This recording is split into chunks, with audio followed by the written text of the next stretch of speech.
Amigos telespectadores da Rede Vida de Televisão e do programa Páginas Difíceis da Bíblia. Muitas novidades. O nosso programa está de cara nova. Depois de 3 anos de gravação em Brasília, capital federal, nós voltamos a gravá-lo a partir dos nossos estúdios aqui em São Paulo. Durante 3 anos, a Rede Vida me hospedou muito bem nas suas dependências e eu tenho um dever de gratidão muito grande para com o diretor lá, Luciano, e toda a sua equipe. Mas, sobretudo, ao diácono Albérico, que nos seguiu com tanto carinho, com tanto entusiasmo durante todo este tempo, semanalmente. A eles, o nosso muito obrigado, a nossa gratidão imensa e acredito de todos os telespectadores que, a partir dos meios tecnológicos, puderam se adentrar na nossa temática e nos nossos programas. Muito obrigado a eles e a todos. Tenho aqui do meu lado, agora pela primeira vez neste programa, a figura de um sacerdote. É padre, chama-se Padre Anselmo. Uma palavrinha de apresentação do Padre Anselmo. Eu conheci o Padre Anselmo quando ainda era seminarista, quando ainda estudava filosofia no seminário Mater Ecclesiae em Itapecerica, aqui perto de São Paulo, onde eu dou aulas. Através de diversos encontros, eu consegui trazê-lo da diocese de onde ele pertencia anteriormente, Estância, em Sergipe, para a diocese de Santo Amaro, aqui na cidade de São Paulo. Ele já é sacerdote há uns 2 anos? 3. 3 já? Há 3 anos é padre, entre outras ocupações que todo sacerdote tem, ele é o promotor vocacional da diocese dele. E a meu pedido, ele se dispôs a vir aqui a tomar o papel e o lugar de tantos outros que tão bem o precederam. Muito obrigado, Padre Anselmo. Quiser uma palavrinha de boas-vindas, ou melhor, de acolhimento dos nossos telespectadores. Eu agradeço a oportunidade, o convite do Padre Fernando, que para mim, mais que um amigo, certamente é um pai dadivoso, porque tem me acompanhado ao longo destes anos e todo o meu pequeno, embora fecundo amor à Palavra de Deus, às Sagradas Escrituras, tenha se despertado a partir desta amizade que nasceu no meio acadêmico, na sala de aula, e graças a Deus continua a todo vapor. Então, com muita alegria, novo de padre, novo com experiência, eu me apresento aqui para partilharmos um pouco sobre os textos bíblicos. Muito obrigado. E nós estávamos, mas disto já falamos, vendo o final da carta aos Hebreus. Eu me recordo que o último programa envolveu o capítulo 8º desta carta aqui. Muito rapidamente, eu quero falar dos capítulos 9 e 10. Não vou pedir ao Padre Anselmo que os leia, para não tomar o nosso tempo muito fortemente, mas, em poucas palavras, capítulo 9, o Cristo entra no santuário celeste. Eu já expliquei aqui, vezes diversas, que no ritual do Antigo Testamento era o sumo sacerdote que entrava uma vez por ano apenas no santuário terrestre, que era, digamos, um cubículo do templo de Jerusalém. E com o sangue de um bode nas mãos, para aspergir a arca da aliança. Mas, como foi dito, isto era apenas fumaça, neblina, preparação das realidades que estavam por vir. Do ritual se passa ao existencial. E no existencial é o Cristo que entra no santuário, mas não no santuário do Templo de Jerusalém, e sim no verdadeiro santuário, que é a presença real de Deus. E quando foi que o Cristo fez isto? Quando, após a sua morte, ele ressuscitou e foi colocado à direita de Deus. Entrou então no santuário. E com quê? Com que nas próprias mãos? Entrou no santuário não com o sangue de bodes, de animais irracionais, mas com o próprio sangue, isto é, com a oferta da própria vida, oferecendo-se assim a Deus em nosso favor. Podemos dizer, portanto, que o Cristo é sacerdote, mas o sacerdócio do Cristo é exercido no céu, não na terra. Na terra ele jamais foi sacerdote.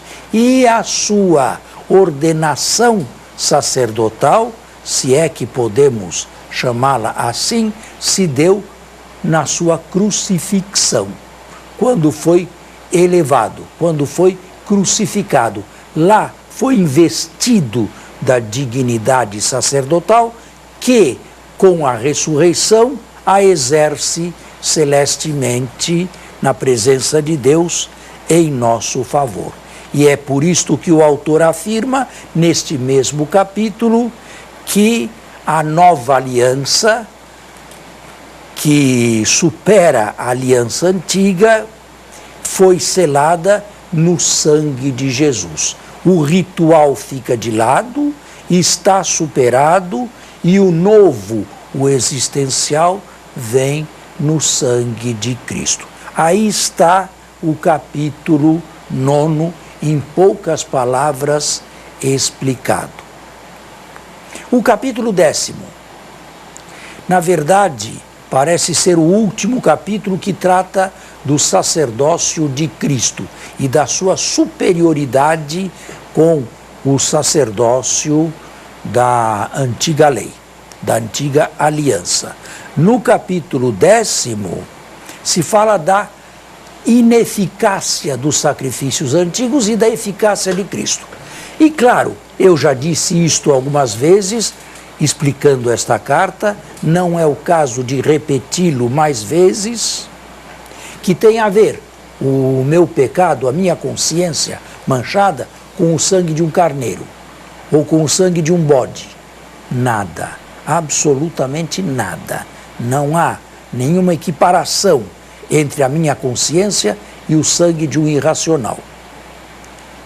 Era por isto, por causa da ineficácia, que os sacrifícios da antiga lei deviam ser constantemente repetidos. E todos os anos entrava o sacerdote, o sumo sacerdote, no mesmo santuário.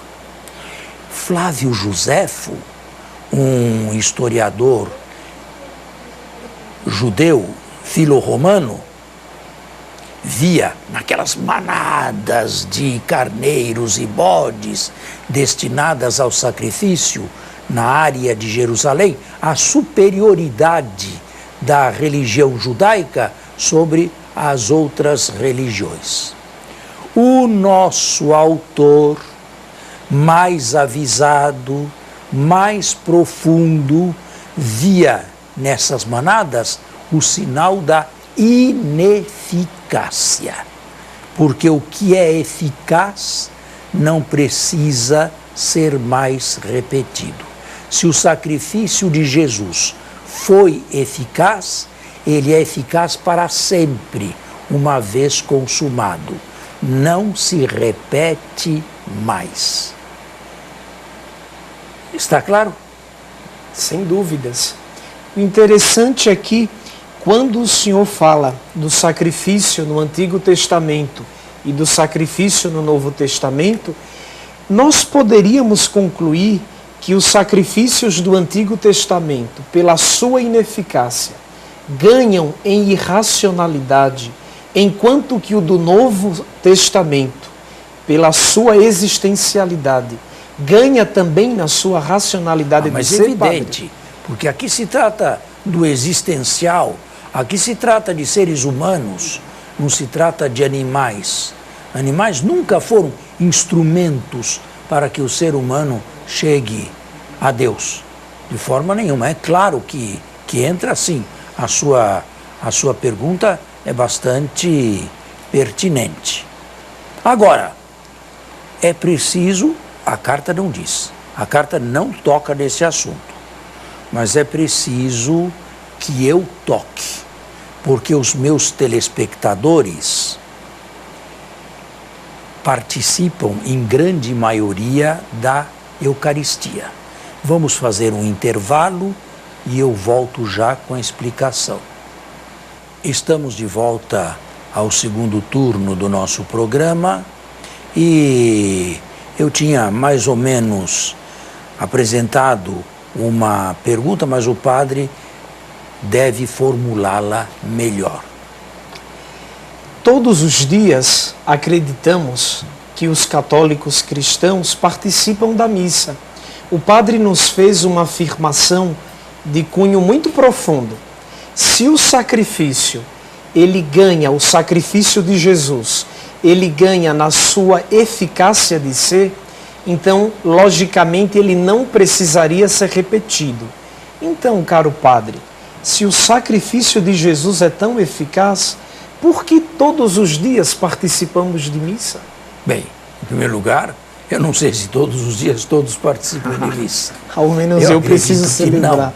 Não, mas aos domingos eu esperaria que sim.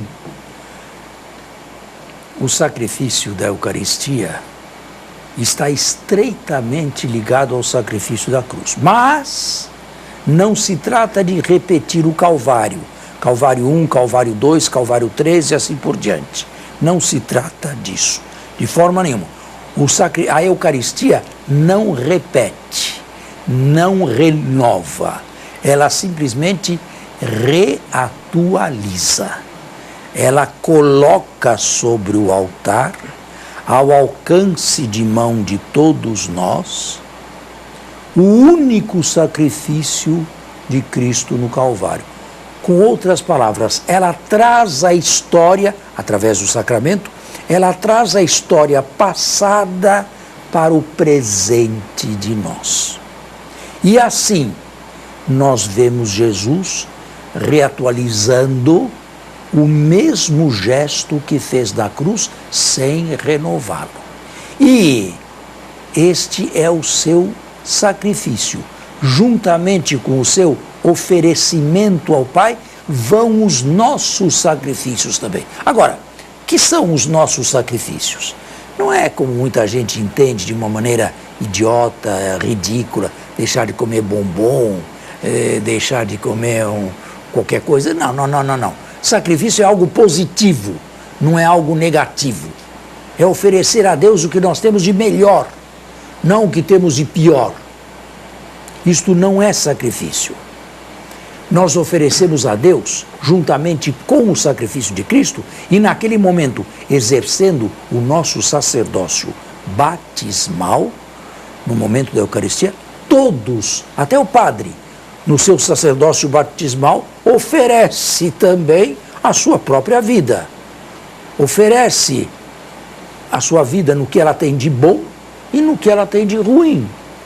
No que nós temos de carga positiva e também, por que não dizer, as nossas falhas, as nossas fraquezas, os nossos pecados, não porque isto tenha valor em si, mas porque nós miseráveis não temos outra coisa a oferecer a Deus, muitas vezes, senão as nossas próprias faltas, para que Ele as transforme no sangue de Jesus e nos faça, pouco a pouco, através de diversas Eucaristias, entrarmos profundamente no mistério da cruz, no mistério do Calvário e nos revestirmos de Jesus Cristo. Tá bem? Sim, perfeitamente entendível. Bom, então, nós agora vamos para a última parte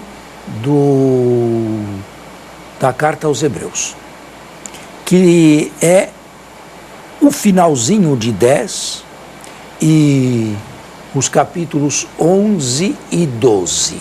O capítulo 13 é mais uma despedida.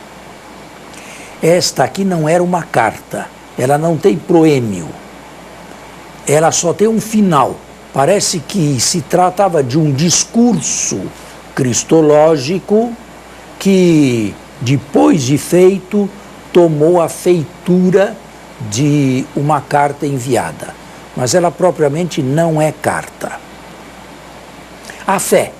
Mas que tem a ver a fé com tudo aquilo que viemos dizendo do sacrifício de Jesus, do nosso, do sacrifício da antiga lei, do sacrifício da nova lei, que tem a ver tudo isto com a fé?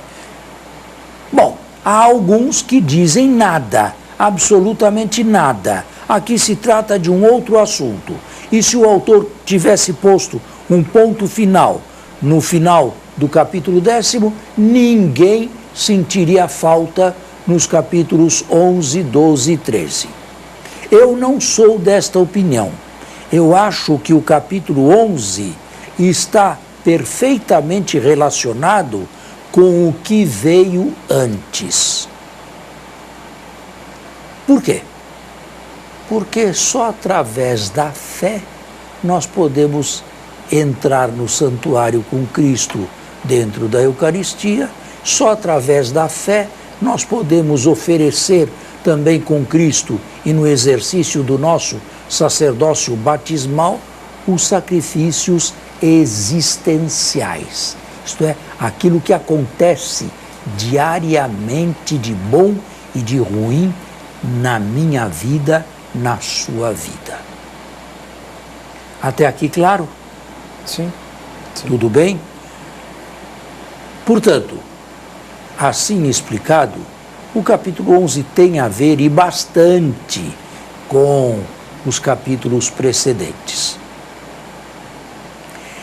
É que os nossos pregadores, em geral, estão tão acostumados a falar em virtudes morais, fé, justiça, generosidade, castidade, que pouco se ouve falar da fé, da esperança e do amor, que são virtudes teologais, quase nunca anunciadas num sermão dominical. Eu não me lembro quando foi a última vez que ouvi uma palestra sobre a fé. Não me recordo. Me recordo de muitas palestras, mas não a respeito da fé. Ora, a fé tem duas faces, dois momentos. Um primeiro momento é de ordem intelectual, e é o momento que todos entendem, é recitar o credo. E nós recitamos o credo nos domingos, nas missas, e todos nós sabemos o credo de cor, ao menos o credo apostólico. Como sabemos o Pai Nosso, Ave Maria, a Salve Rainha, tudo isto sabemos de cor e nos foi ensinado no primeiro catecismo da nossa infância. Agora, a fé não tem apenas um elemento teórico, que é fácil, eu creio, eu creio, eu creio. A fé tem um elemento existencial. Dou um exemplo, e um exemplo bíblico. No capítulo 12 do livro do Gênesis, se diz que Deus falou a Abraão. E Abraão, evidentemente, creu na palavra de Deus. Mas não só creu e continuou no mesmo lugar.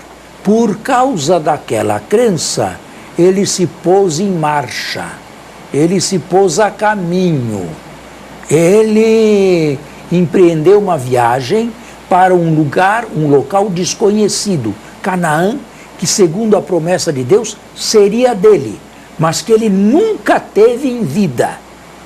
Ele só teve em vida um túmulo, somente um túmulo, por incrível que isto possa parecer, um túmulo onde ele enterrou a sua esposa e onde ele próprio seria enterrado. Só isto aconteceu. E, no entanto, saudando de longe a promessa, como diz aqui o autor da carta aos Hebreus, ele se pôs em marcha. Ele caminhou e ele veio. E ele se tornou um peregrino de Deus. Não viu a promessa concretizada, mas creu que ela se concretizaria também. De certa forma, a nossa fé é isto. Nós também nos pomos a caminho. Senão a fé não é verdadeira. Senão a fé não é autêntica. Se ninguém se põe a caminho, só diz creio, creio, creio, mas fica onde está e não se modifica em nada, absolutamente nada, este não é cristão.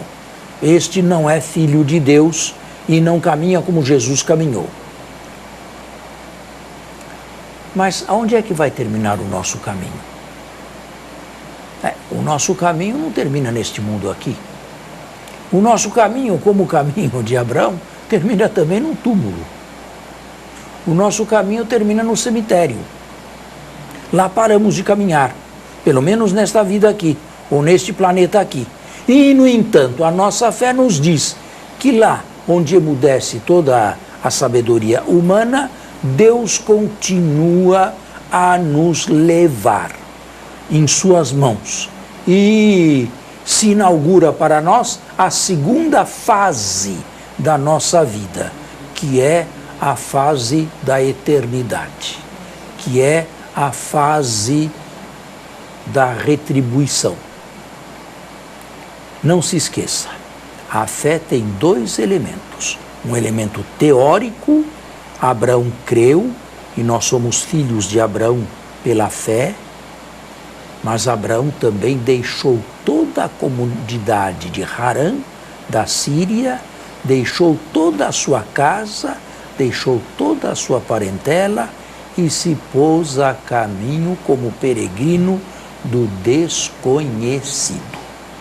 Meu caro padre, o senhor, entre tantas coisas, nos afirmou com muita precisão que a fé é um caro dom teologal. Certamente os nossos telespectadores, ouvindo esta explicação tão agradável, eles podem perguntar, ora, se a fé é um dom teologal, por que eu preciso da comunidade e igreja para desenvolvê-la bem? Em primeiro lugar, porque a fé, como diz São Paulo, vem pelos ouvidos. E somente se houver a presença de um pregador. Em segundo lugar, porque Deus nos salva não individualmente, mas Deus quer nos salvar comunitariamente, junto com outros, formando um só povo. O nosso programa está no final. Acredito que transmiti alguma coisa de valor aos telespectadores. Agradeço a presença de todos e mais uma vez as boas disposições do Padre Anselmo e nos comprometemos a estar aqui no próximo sábado. Até lá, muito obrigado. Obrigado, eu que agradeço. Obrigado, Padre, pelo carinho, pela acolhida. Muito obrigado a você que nos acompanha.